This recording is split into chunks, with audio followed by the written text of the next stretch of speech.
Imagine, just for a second, right, that you are walking down a typical city street. Okay. You look up, and there is this heavy, solid clay brick falling directly toward your head. A terrifying scenario. Right, exactly. And biological necessity, basic logic, literally every single survival instinct you possess dictates that you should immediately dive out of the way. Of course. But instead of dodging it, your brain just completely freezes. Just locks up. Yeah, it locks up entirely. And it freezes because out of the corner of your eye, your brain caught a glimpse of this jagged, strangely shaped shadow cast against an alleyway wall. Right. And for a split second, your neural circuitry decides that staring at that, that illusory ghost in the shadows is somehow more important than the tangible physical reality of the brick about to crush your skull. Which is wild. It's completely wild. Yeah. Why would human evolution allow such a dangerous, seemingly backward glitch? It sounds absurd, honestly, when you frame it that way. I mean, it feels like a massive design flaw. It really does. But that scenario perfectly encapsulates one of the most profound flaws in human cognition. It's this complete inversion of what we assume our minds are designed to do. Right, because we think of our brains as these, supercomputers. Exactly. We operate under this assumption that our brains are these highly tuned reality processing machines, right? Just constantly scanning the environment for concrete physical threats. Like the brick. Like the brick. But the truth is, under very specific geometric conditions, our perception completely bypasses physical reality to prioritize phantoms. Phantoms. Yeah. It's a phenomenon known as the pareidolia paradox, and that's what we're going to unpack today. And I am so excited for this deep dive because I really want to wrap my head around this. That's a fascinating topic. It is. And the mission for this deep dive, for those listening, is we are going to trace this whole phenomenon from ancient cave wall silhouettes straight through to modern brutalist architecture. It's quite the journey. It really is. We want to figure out why our brains stubbornly prioritize these illusory social ghosts over the structural reality of light and shadow. And setting the stakes here, I mean, this isn't just about having an active imagination. Okay. We are talking about hardwired cognitive architecture. Yeah. This reveals fundamental flaws in human consciousness itself.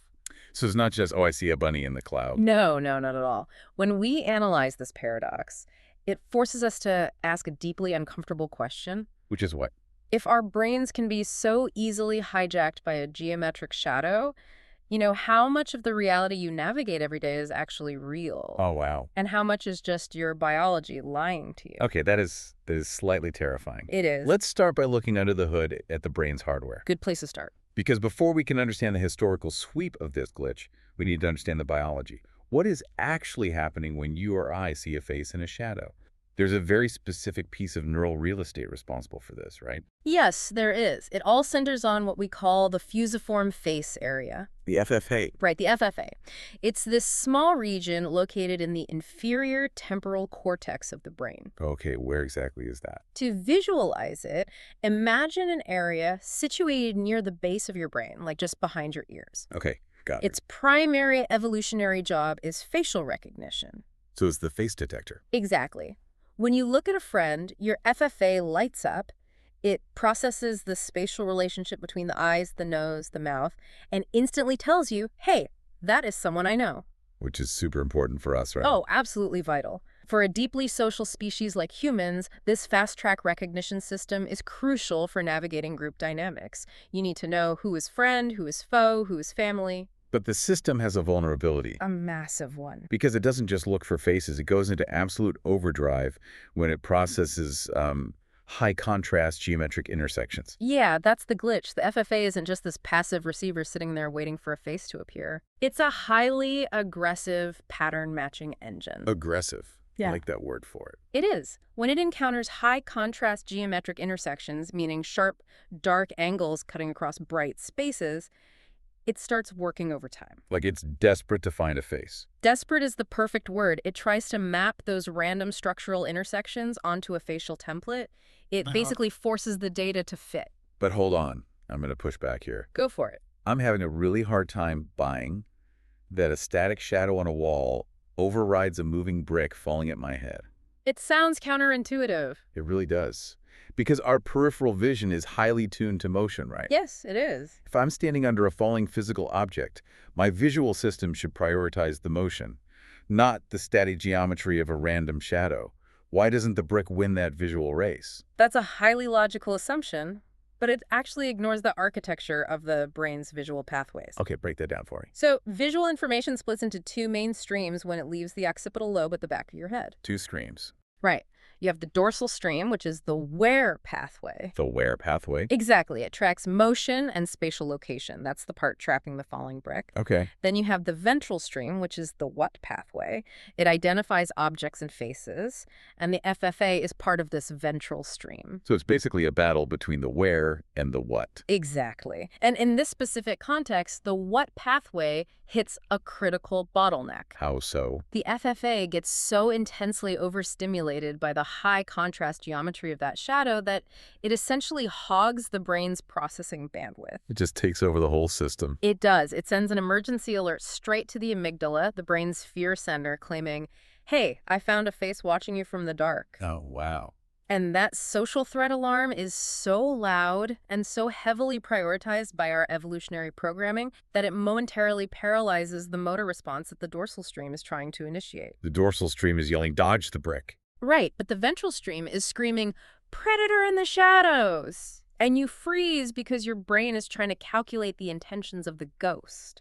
That is unbelievable. Yeah. But brings up another huge question for me. Where? Why jagged shadows? Ah. Like, why do sharp angles trigger this glitch so much more than, say, the soft shadow of a round tree branch or the curve of a cloud? The mechanics of light must play a role here. They absolutely do. It all comes down to how our visual cortex breaks down visual information into what neuroscientists call spatial frequencies. Spatial frequencies. Right. You can think of visual information as waves. Like sound waves? Very similar. Soft light, gentle gradients, organic curves, these represent low spatial frequencies. Okay. The visual transitions are smooth, they're predictable, it's easy for the eye to follow. Got it. But sharp angles, stark contrast, and jagged intersections represent high spatial frequencies. So abrupt changes. Exactly. Yeah. The visual transitions are sudden, abrupt, and highly complex. It makes me think of listening to an audio signal. That's a great analogy. Like soft light is like a clear, smooth bass line. Smooth and rhythmic. Right. It's easy for the brain to process, you can groove to it. But jagged, high-contrast shadows are like aggressive, high-pitched radio static. Yes. It's harsh, it's chaotic, and your brain just inherently hates that chaos. Your brain loathes chaos. It demands order. So when it encounters that aggressive visual static, that high spatial frequency of the jagged shadow, it struggles to quickly categorize it. Because the data is just too noisy. Exactly. The data is a mess. So to resolve the conflict, the brain acts like an overeager autocorrect software on your phone. Oh, I hate when my phone does that. Right. It takes the incomplete, noisy data, fills in the missing gaps from its own memory banks, and serves you up the most heavily prioritized pattern it knows. Which is a human face. A human face. It's visual autocorrect. That's exactly what it is. It just overwrites the static into a face to force the scene to make sense. The brain forces order onto the geometry. It would literally rather present you with a fabricated, highly legible threat than leave you confused by abstract light and shadow. But I'm going to push back again here. I welcome it. Because let's look at the evolutionary logic.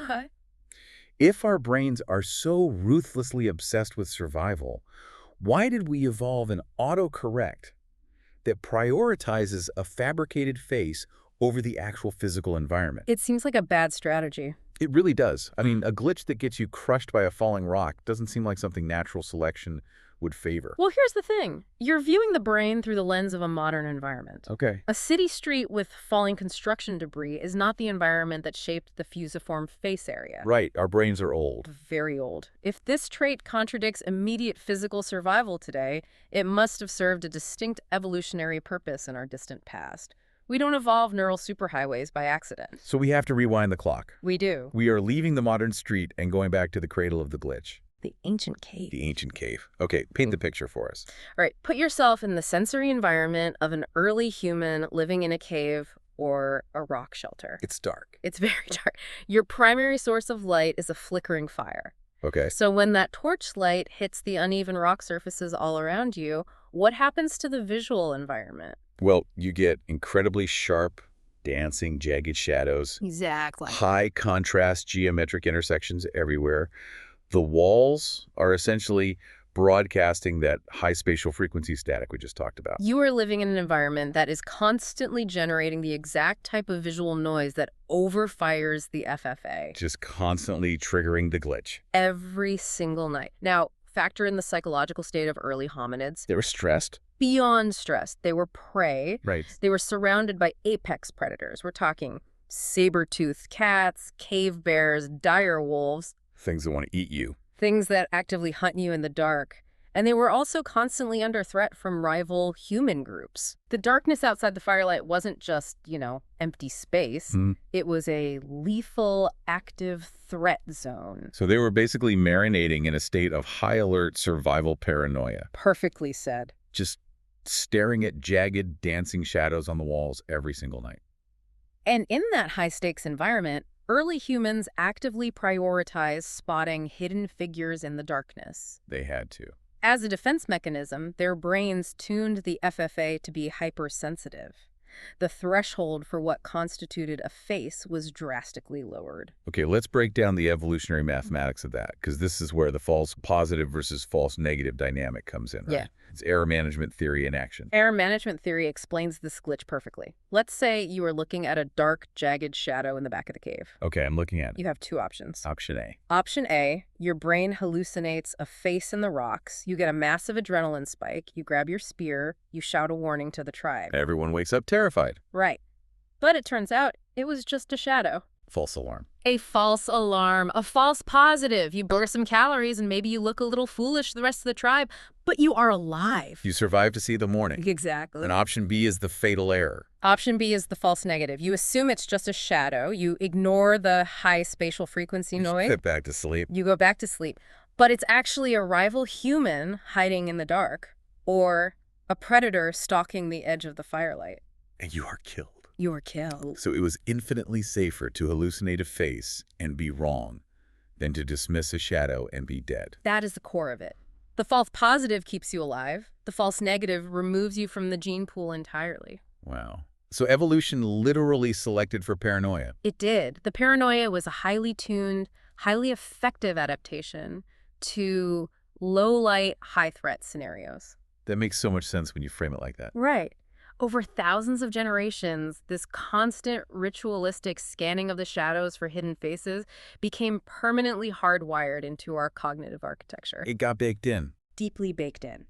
The humans who saw the ghosts survived to pass on their genes. The humans who didn't were eaten. Which means you and I, and everyone listening, we are walking around with a completely vestigial trait. Absolutely. It's like our visual appendix. I love that comparison. Just a leftover evolutionary alarm system that keeps ringing, even though the house isn't on fire anymore. The fire's out. Right.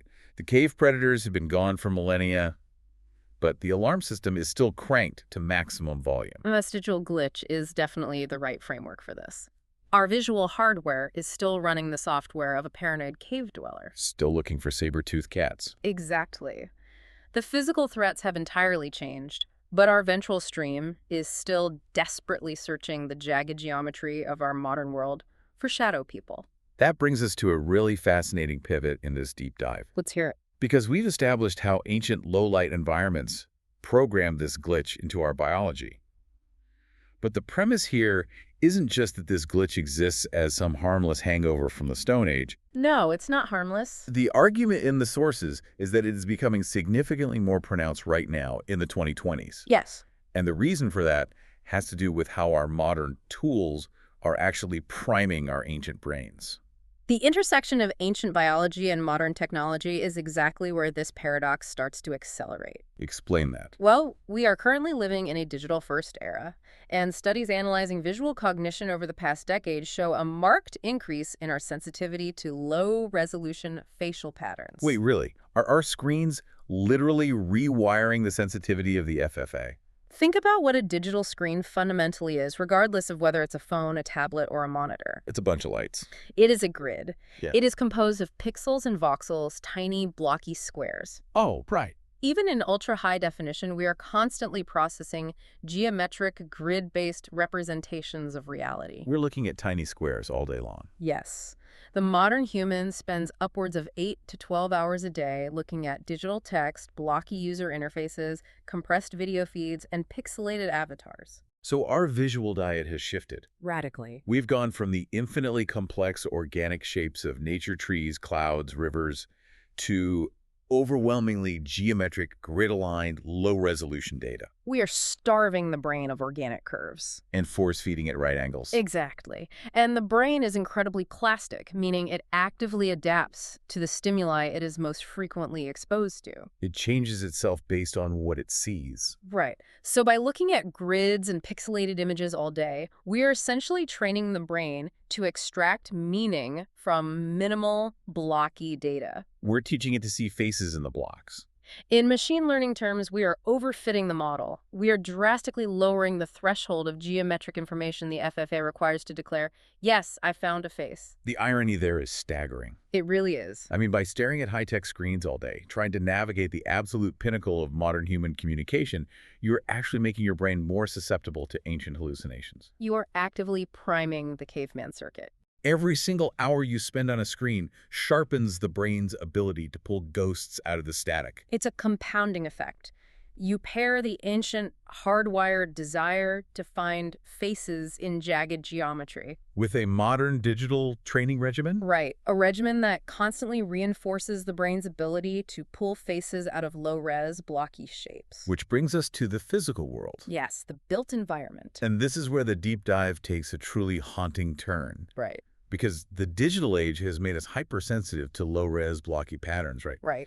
So our physical world is now triggering this glitch on a massive scale. It's inescapable in cities. Specifically, through the architectural trends we are seeing right now in 2026. Correct. Let's talk about brutalism and the creation of ghost zones. This is my favorite part of the research. Yeah. To understand why modern architecture triggers this, we have to look at the geometry of pareidolia. So, lay it out for us. We know that organic, rounded shapes, things like rolling hills, soft clouds, winding rivers, or even the sweeping curves of Art Nouveau architecture. The smooth bass line. Exactly, the smooth bass line.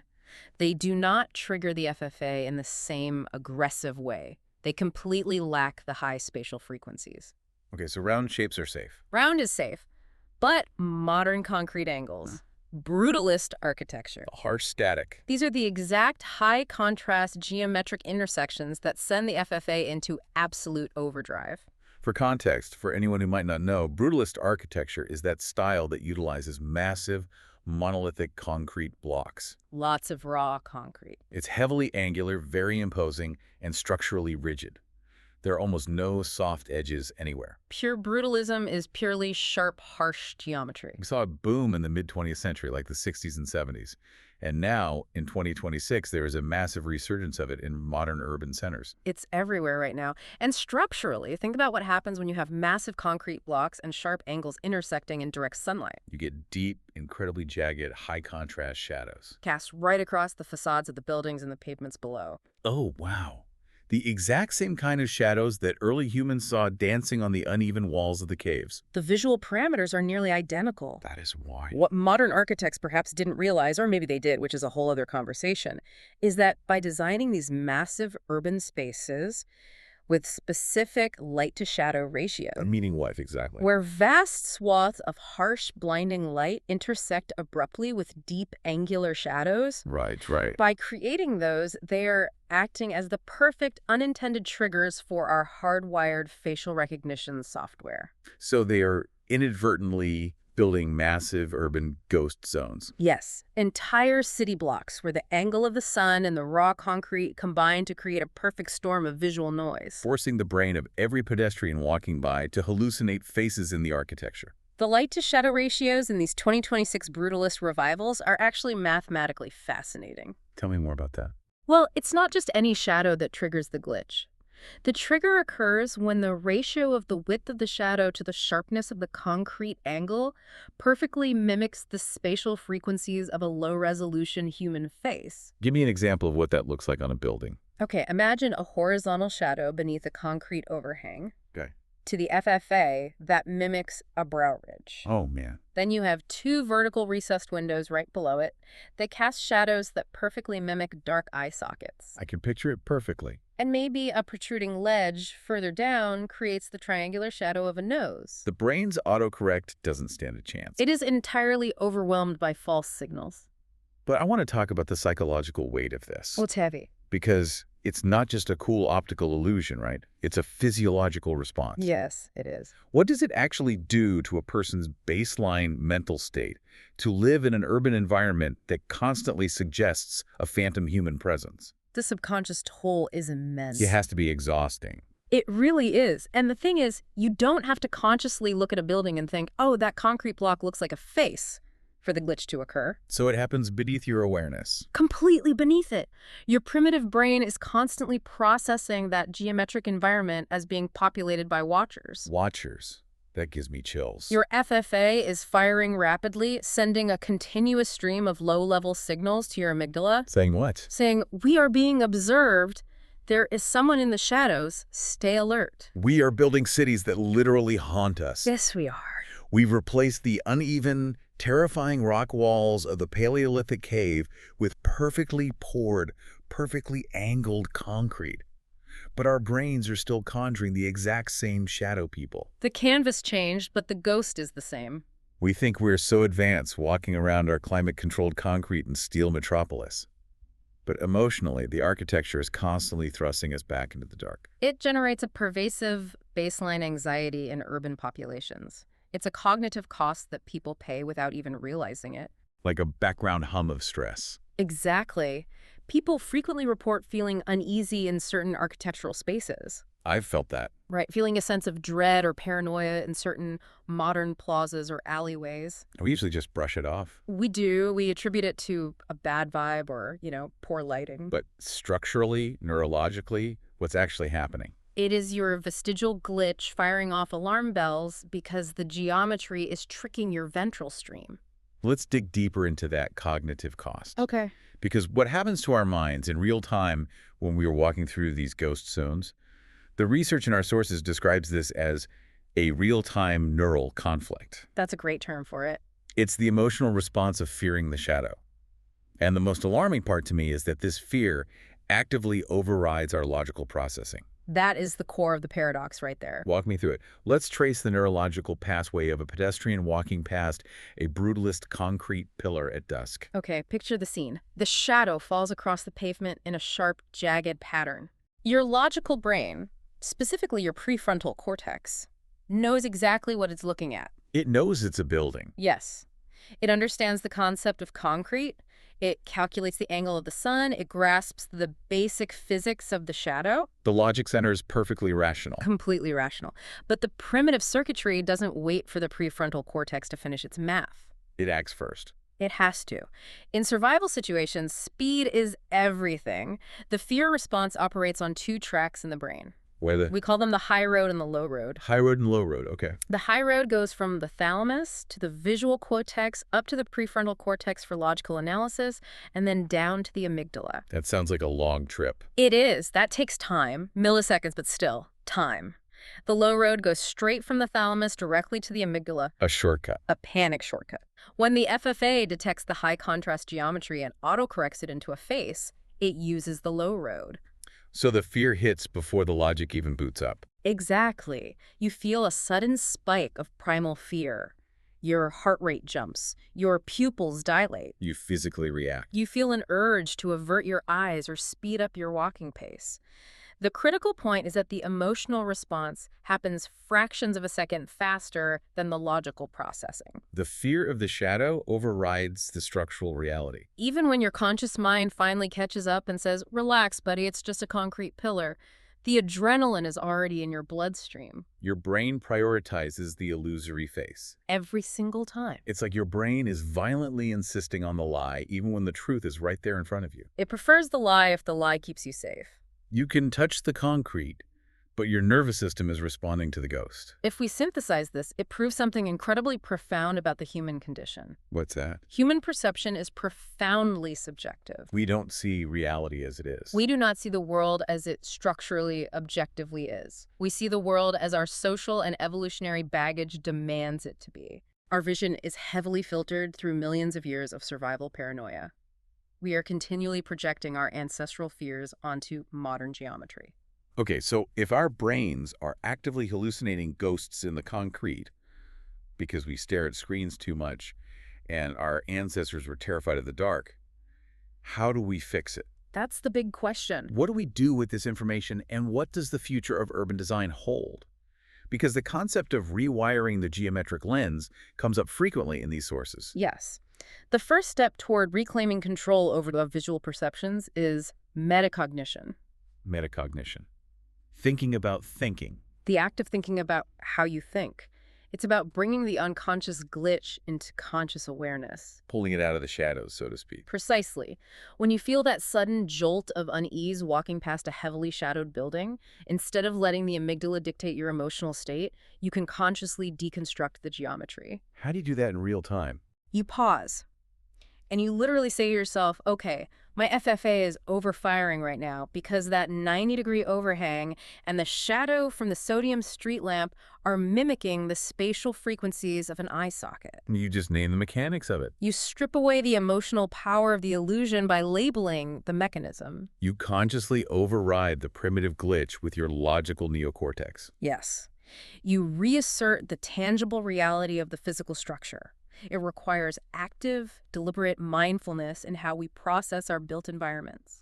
You're effectively manually updating the software that evolution left behind. It's a manual patch for a biological bug. Okay, that handles the individual response. Right. But what about the environments themselves? We talked about 2026 architectural trends, creating these ghost zones. The brutalist revival. As we move forward, especially with the massive integration of AI and urban planning and generative architecture, where does this lead? Oh, this is where it gets really sci-fi. Is AI going to fix the glitch or amplify it? That is the most pressing frontier in architectural psychology today. The future of AI-driven design presents a massive ethical and structural crossroads. Because AI is really good at patterns. AI models are infinitely more adept than humans at understanding and generating complex patterns, including the precise light-to-shadow ratios and spatial frequencies that trigger human pareidolia. They can map it out mathematically in ways a human architect never could. Exactly. So the speculation within the field right now is intense. Will AI architects be programmed to intentionally mitigate these effects, or will they exploit these shadow-induced facial hallucinations? Wait, exploit them? Yes. Why would an architect intentionally want to trigger the caveman fear response in the people using a building? That sounds villainous. Think about the function of certain structures. Imagine an AI tasked with designing a government building, or a courthouse, or the headquarters of a monolithic global corporation. Okay, places of power. The prompt given to the AI might be, design a structure that projects ultimate authority, compliance, and intimidation. Oh, I see where this is going. If the AI understands that specific geometric patterns will subconsciously make humans feel like they are being watched by towering authoritative faces. It could weaponize the pareidolia paradox. It absolutely could. It could engineer the architecture to enforce compliance through subconscious paranoia. Yes. It would literally bake the feeling of being surveilled right into the concrete itself. You wouldn't even need security cameras. The building itself would feel like a warden. That is a highly dystopian possibility. It really is. And the AI wouldn't need to sculpt actual gargoyles or faces into the facade. It wouldn't be obvious. It would be subtle. Very subtle. It would just generate a mathematically perfect grid of protrusions and recesses that at, say, 3:00 p.m. when the sun hits it, cast shadows that trigger every FFA within a 3-block radius. Just a wave of anxiety hitting the street at 3:00 p.m. every day. A completely engineered ghost zone. But on the flip side, could generative AI be used to cure the ghost zones? Absolutely. The technology goes both ways. An AI architect could be given the opposite parameters. Like, design a happy building. Or, more specifically, design a space that minimizes amygdala activation. Okay, how would it do that? The AI could analyze the angle of the sun at the specific geographic coordinates at all times of the year.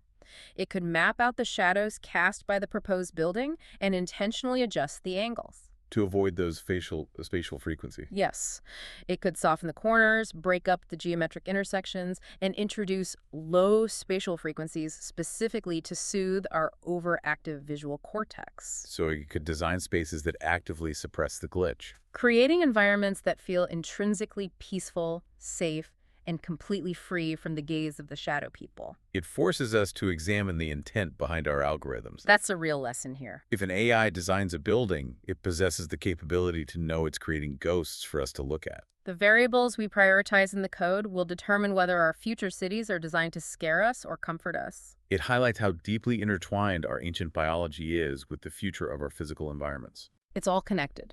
The cave wall and the AI server farm. As we synthesize all of this, pulling together the neural mechanics, the evolutionary history, and the architectural future, what is the ultimate takeaway? It's a big one. We started by talking about a falling brick and a freeze response. We traced that visual static through Stone Age caves, the pixels on our modern digital screens, and the harsh geometry of brutalist concrete. The ultimate takeaway from all these sources is that recognizing the ghost in the geometry isn't just a fun optical illusion. Right. It is the absolute key to understanding the profound biases embedded in human consciousness. We are not perfectly objective observers of reality. We're flawed. Deeply flawed. We are biological creatures carrying the heavy paranoid baggage of our evolutionary past. Our perception of the world is a delicate, easily manipulated construct. By understanding the pareidolia paradox, we learn to question our immediate assumptions. We learn to look closer at the mechanics of our own fear. And to realize that sometimes the things that frighten us the most are just echoes of a forgotten past. Trapped in the architecture of the present. It fundamentally changes the way you interpret your own emotional reactions to the physical world. I hope so. As we wrap up this deep dive, I want to leave you with a final thought to mull over. Okay. The next time you are walking alone at night and you feel that sudden, inexplicable jolt of primal fear from a sharp shadow cast against a concrete building, pause for a second. Just breathe. Look at the geometry and ask yourself, are you actually reacting to a threat in the modern world around you? Or are you looking through the eyes of an ancestor trapped in an ancient cave, still terrified of the dark? A great question to leave on. Thanks for joining us on this deep dive.